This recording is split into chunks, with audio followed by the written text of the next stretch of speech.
രാഹുൽ മാങ്കൂട്ടത്തിൽ കോൺഗ്രസിന് ബാധ്യതയാണ് എന്നത് കോൺഗ്രസിനൊഴിച്ച് ബാക്കി എല്ലാവർക്കും മനസ്സിലായിട്ടുണ്ട് ഇതിനകം. ഇപ്പോഴും അത് മനസ്സിലാകാതെ ഇരിക്കുന്ന നേതാക്കളെ കൃത്യമായി ഉപയോഗപ്പെടുത്തുകയായിരുന്നു രാഹുൽ മാങ്കൂട്ടത്തിൽ എന്നതാണ് ഈ വിഷയത്തിലെ എൻ്റെ ടേക്ക്. കാരണം കോൺഗ്രസിനുള്ളിലെ തൻ്റെ സാധ്യതകൾ, അയാളുടെ ഈ പോൺ ആക്ടിവിറ്റീസ്, അങ്ങനെയാണല്ലോ നമ്മൾ, കോൺഗ്രസ് അല്ല ഇതിനകത്തെ പോൺ എന്ന് പറയുന്ന ഒരു സബ് ഡിവിഷൻ ഉണ്ടാക്കിക്കൊണ്ട് അങ്ങനെ പ്രവർത്തിക്കുന്ന കുറേ ആളുകൾ, കോൺഗ്രസ്സുകാരെല്ലാവരും അങ്ങനെയാണെന്നുള്ള അഭിപ്രായം എനിക്കില്ല.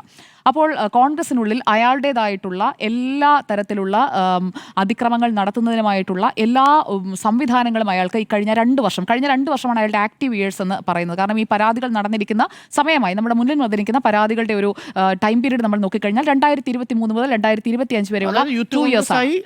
അതെ, യൂത്ത് കോൺഗ്രസിന്റെ സംസ്ഥാന അധ്യക്ഷ പദവിയിലേക്ക് എത്തുന്നത് മുതൽ, അതായത് ഭാരവാഹിത്വം, കോൺഗ്രസ് എന്ന് പറയുന്ന പാർട്ടി കൊടുത്ത ഭാരവാഹിത്വം അയാളിലേക്ക് വന്നു ചേരുന്നതാണ് അയാൾക്ക് ഈ ക്രിമിനൽ ആക്ടിവിറ്റീസ് എല്ലാം ചെയ്യുന്നതിനുള്ള അടിസ്ഥാനമായി മാറിയിരിക്കുന്നത്. അതുകൊണ്ട് ഇത് കോൺഗ്രസിന് ഈ ഉത്തരവാദിത്തത്തിൽ നിന്ന് മാറി നിൽക്കാൻ കഴിയില്ല.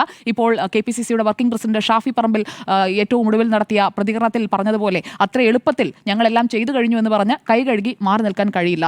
ആ കോൺഗ്രസിന്റെ കൈപ്പത്തി ചിഹ്നത്തിൽ കറ പുരട്ടിയിരിക്കുകയാണ് രാഹുൽ മാങ്കൂട്ടത്തിൽ എന്നുള്ളതാണ് ഈ വിഷയത്തിലെ എൻ്റെ അഭിപ്രായം. ആ കറ മാറ്റണോ വേണ്ടയോ എന്നുള്ളത് കോൺഗ്രസ് എന്ന പാർട്ടിയാണ് തീരുമാനിക്കേണ്ടത്. രാഹുൽ ഗാന്ധി അടക്കം ഈ വിഷയത്തിൽ ദേശീയ തലത്തിൽ തന്നെ ഒരു പ്രതികരണം നടത്തേണ്ട സമയം അതിക്രമിച്ചിരിക്കുകയാണ്. കാരണം ഒരു പാർട്ടിയെ മുഴുവൻ നാണം കെടുത്തിക്കൊണ്ടിരിക്കുകയാണ് രാഹുൽ മാങ്കൂട്ടത്തിൽ എന്നുള്ളത് ആ പാർട്ടി എന്തുകൊണ്ട് തിരിച്ചറിയുന്നില്ല? ഇവിടെ നോക്കൂ, ഇപ്പോൾ VD സതീശനടക്കം എല്ലാ നേതാക്കളും അവരുടെ സമൂഹ മാധ്യമ പേജുകളിലെ കവർ പിക്ചർ അപ്ഡേറ്റ് ചെയ്തിരിക്കുകയാണ്. അമ്പലക്കള്ളന്മാർ കടക്ക് പുറത്ത്, അതാണ് ടാഗ് ലൈൻ.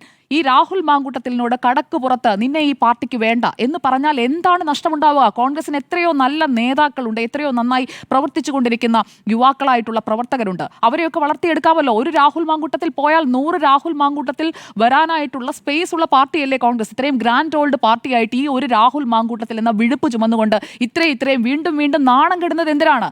അങ്ങനെയാണ് എന്നുണ്ടെങ്കിൽ രാഹുൽ മാങ്കൂട്ടത്തിന്റെ കയ്യിൽ എന്തൊക്കെയോ ഉണ്ട്.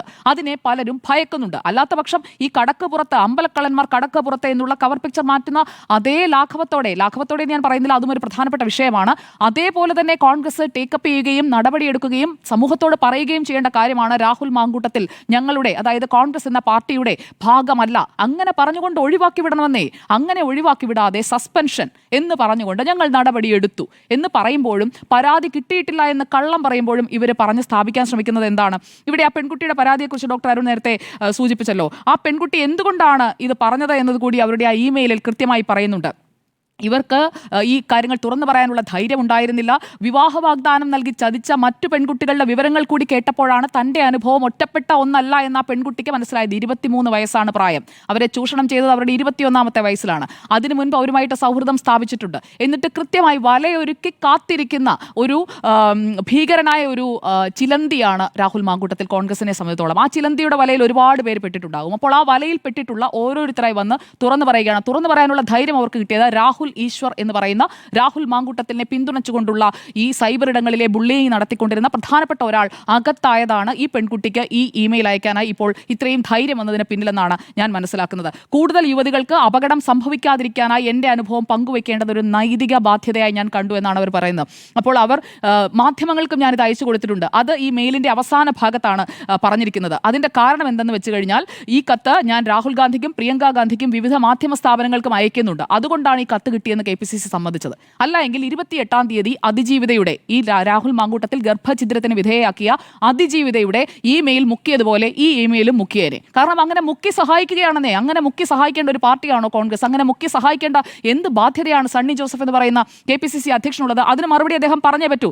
നിങ്ങൾക്ക് ക്രൈംബ്രാഞ്ചിന്റെ കയ്യിൽ നിന്ന് എൻ്റെ ഐഡന്റിറ്റി പരിശോധിക്കാവുന്നതാണ്. പൊതുപ്രവർത്തന സ്ഥാനത്ത് നിന്ന് അദ്ദേഹത്തെ നേരിട്ട് മാറ്റി നിർത്തണമെന്ന് ഞാൻ കോൺഗ്രസ് നേതൃത്വത്തോട് അഭ്യർത്ഥിക്കുന്നു എന്ന് പറയുന്നത് രാഹുലിനാൽ ഉപദ്രവിക്കപ്പെട്ട, രാഹുൽ എന്ന ലൈംഗിക കുറ്റവാളിയാൽ വേട്ടയാടപ്പെട്ട ഒരു സ്ത്രീയാണ്. അതിനിയും കോൺഗ്രസിന് മനസ്സിലായില്ല. ഇനി എന്താണ് നിങ്ങൾ ആലോചിച്ചുകൊണ്ടിരിക്കുന്നത്? ഇത്രയും സ്ത്രീകളുടെ മാനത്തിന് വില പറയുന്ന ഒരാളെ വീണ്ടും ചുമന്നുകൊണ്ട് കേരളത്തിലെ സ്ത്രീ വോട്ടർമാരുടെ മുന്നിൽ ചെന്ന് നിന്ന് തദ്ദേശ തെരഞ്ഞെടുപ്പിന് വോട്ട് തേടാൻ കോൺഗ്രസിന്റെ പുരുഷ സ്ഥാനാർത്ഥികൾക്ക് നാണമില്ലേ എന്ന് ഞാൻ ചോദിക്കുകയാണ്. വിവിധ വാർഡുകളിൽ ഇപ്പോൾ വോട്ട് തേടിക്കൊണ്ടിരിക്കുകയാണല്ലോ. ഇതുപോലെ സ്ത്രീകളെ ഉപദ്രവിച്ച, വിവിധ സ്ത്രീകളെ ലൈംഗിക അതിക്രമത്തിന് വിധേയമാക്കിയ, എല്ലാവർക്കും ഗർഭം ഉണ്ടാക്കി കൊടുക്കാൻ രാഹുൽ എന്താ അതിന്റെ കൊട്ടേഷൻ ഏറ്റെടുത്തിരിക്കുകയാണോ? ഇങ്ങനെയുള്ള ഒരാളെ എന്തിനാണ് ചുമക്കുന്നത്? ആ ഒരു ചോദ്യം കോൺഗ്രസ് നേരിട്ടുകൊണ്ടിരിക്കുന്നത് എന്തുകൊണ്ടാണ്? MLA ആയി, കോൺഗ്രസിന്റെ ഉത്തരവാദിത്തപ്പെട്ട MLA ആയി ഇപ്പോഴും അയാൾ തുടരുകയാണ്. അയാളെ സസ്പെൻഡ് ചെയ്തു എന്ന് പറഞ്ഞുകൊണ്ട് നിങ്ങൾക്ക് കൈ കഴുകി മാറി നിൽക്കാൻ സാധിക്കുകയില്ല. ഒരു പൊതുപ്രവർത്തകന് യോജിച്ചതല്ല പ്രവർത്തനം. അപ്പോൾ ഈ അമ്പലക്കള്ളന്മാർ കടക്ക് പുറത്ത് എന്ന് പറയുന്നതിന് ഒപ്പം തന്നെയോ അല്ലെങ്കിൽ അതിന് മുകളിലോ നിങ്ങൾ കൈകാര്യം ചെയ്യേണ്ടത് രാഹുൽ മാങ്കൂട്ടത്തിന്റെ വിഷയമാണ്. പൂഴ്ത്തിവെച്ച പരാതിയെക്കുറിച്ച് കൂടി പറയാം. കൂടുതൽ ഇരകളെ കണ്ടെത്താൻ രാഹുൽ മാങ്കൂട്ടത്തിന് അവസരമൊരുക്കിയത് വി.ഡി. സതീശൻ ആദ്യമേ പറഞ്ഞൊതുക്കിയെന്ന് പറഞ്ഞല്ലോ. പറഞ്ഞൊതുക്കുകയാണ് ചെയ്തത്. അത് റിനിയുടെ പരാതി അല്ലെങ്കിൽ റിനി പറഞ്ഞ കാര്യങ്ങൾ അത് അത്രയും ഒരു ഗുരുതരാവസ്ഥയിലേക്ക് പോകാത്തതുകൊണ്ടാകും. ഞാൻ വി.ഡി. സതീശൻ ഈ വിഷയത്തിൽ ഞാൻ കുറ്റപ്പെടുത്തുന്നില്ല. കാരണം ഇതുവരെ വന്ന നിലപാടുകളിൽ കോൺഗ്രസിൽ നിന്നുള്ള നേതാക്കളുടെ പ്രതികരണങ്ങളിൽ മാന്യമായ പ്രതികരണമാണ് വി.ഡി. സതീശൻ നടത്തിയത് എന്നുള്ളതാണ് എൻ്റെ അഭിപ്രായം. കാരണം മറ്റ് നേതാക്കളിൽ പലരും, ഇപ്പോൾ സണ്ണി ജോസഫ് തന്നെ ഇന്നലെ വരെ പറഞ്ഞുകൊണ്ടിരുന്നത് എന്താണ്, പാർട്ടിക്ക് ഒരു പരാതിയും കിട്ടിയിട്ടില്ല എന്ന്. പച്ചക്കള്ളം പറയുന്ന ഒരു KPCC അധ്യക്ഷനാണ് എന്നുള്ളത് അദ്ദേഹം വീണ്ടും പ്രൂവ് ചെയ്യുകയാണ്. എന്തായാലും പാർട്ടിക്ക് പരാതി ലഭിച്ചില്ല എന്ന് പറഞ്ഞ സണ്ണി ജോസഫ് ഇപ്പോൾ ഇതിനകം തന്നെ പ്രതിരോധത്തിലായിട്ടുണ്ട്.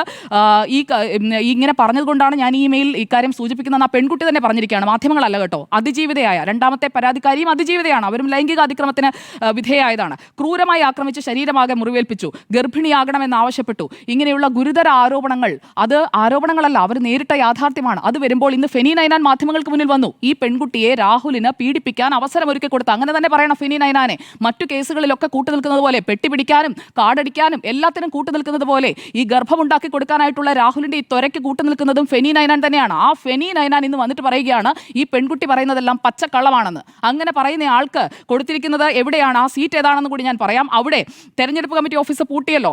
അടൂർ നഗരസഭയുടെ 8ാം വാർഡിലെ UDF സ്ഥാനാർത്ഥിയാണ് ഫെനി നൈനാൻ. ആ ഫെനി നൈനാൻ ഇനിയും ചുമക്കണോ കോൺഗ്രസ്? 8ാം വാർഡിലെ ജനങ്ങൾ എന്തിനു വേണ്ടിയാണ് ഫെനി നൈനാന് ഇങ്ങനെ കാറ് പിടിച്ച് കൊണ്ടുപോയതിനാണോ 8ാം വാർഡുകാർ വോട്ട് ചെയ്യേണ്ടത്? ആ ചോദ്യം കോൺഗ്രസിനോട് അവിടുത്തുകാർ ചോദിക്കുമെന്നേ. അപ്പോൾ അടൂർ നഗരസഭയിൽ 8ാം വാർഡിൽ ഫെനി നൈനാനെ നിർത്തിയത് ഈ കാർ ഓടിച്ച് കൊണ്ടുപോയി, അതായത് അതിന് പറയേണ്ട വാക്ക് വേറെയാണ്, കുട്ടികളൊക്കെ ഇരുന്ന് കാണുന്നത് കൊണ്ട് ഞാൻ ആ വാക്ക് ഉപയോഗിക്കുന്നില്ല. അങ്ങനെയുള്ള പ്രവൃത്തി ചെയ്ത ഫെനി നൈനാൻ, അതാണോ അയാൾക്ക് ആ സ്ഥാനാർത്ഥിത്വം കിട്ടുന്നതിനായിട്ട് കോൺഗ്രസ് കണ്ടിട്ടുള്ള ഏറ്റവും വലിയ യോഗ്യത? ഇങ്ങനെയാണോ നിങ്ങൾ പാലക്കാട്ടേക്ക് കെട്ടിയിറക്കിയ രാഹുൽ മാങ്കൂട്ടത്തിൽ 2023 മുതൽ, അതായത് തെരഞ്ഞെടുപ്പിലേക്ക് അവിടെ ഉപതെരഞ്ഞെടുപ്പിന് കളമൊരുങ്ങുന്നതിന് 2024 ഷാഫി ജയിച്ചു പോകുന്നത് വടകരയിൽ നിന്ന്. അപ്പോൾ 2024 നടക്കുന്ന ഉപതെരഞ്ഞെടുപ്പിൽ ഈ കേസുകളിലൊക്കെ പെട്ട 2023 മുതലുള്ള കാര്യങ്ങൾ കോൺഗ്രസിന് മുന്നിൽ ഉണ്ടായിരുന്നിട്ടും അയാളെ വീണ്ടും സ്ഥാനാർത്ഥിയെ അവിടെ കെട്ടിയിറക്കിയത് എന്തിനാണ്? ആ ചോദ്യത്തിനുള്ള ഉത്തരവോടെ പറയണം. ഇവിടെ നേരത്തെ ഡോക്ടർ അരുൺ സൂചിപ്പിച്ചല്ലോ, അവിടെ പാർട്ടിക്ക് ആരും ഉണ്ടായിരുന്നില്ലേ എന്ന്. വടകരയിൽ ഷാഫി വന്ന് ജയിച്ചപ്പോൾ തൃശ്ശൂരിൽ കൊണ്ടുപോയി രക്തസാക്ഷിയാക്കിയ ഒരാളുണ്ടല്ലോ, അയാളുടെ പേര് K. മുരളീധരൻ എന്നാണ്. അയാൾക്ക് അവകാശപ്പെട്ടതായിരുന്നു പാലക്കാട്ടെ സീറ്റ്. അന്നും ഞാൻ ഈ അഭിപ്രായം പറഞ്ഞിട്ടുണ്ട്. K. മുരളീധരന് കൊടുക്കേണ്ട പാലക്കാട്ടെ സീറ്റ് K. മുരളീധരനെ മാറ്റി നിർത്തിക്കൊണ്ട് കൊടുക്കാൻ രാഹുൽ മാങ്കൂട്ടത്തിന് എന്തായിരുന്നു യോഗ്യത? അധിക യോഗ്യത ഈ പറയുന്ന സോകോൾഡ് പോൺ ആണോ?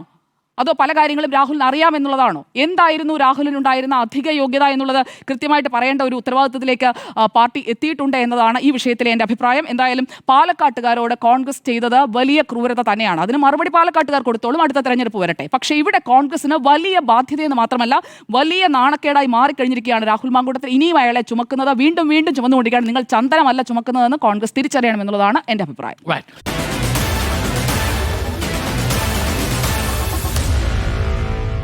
Meet the editors.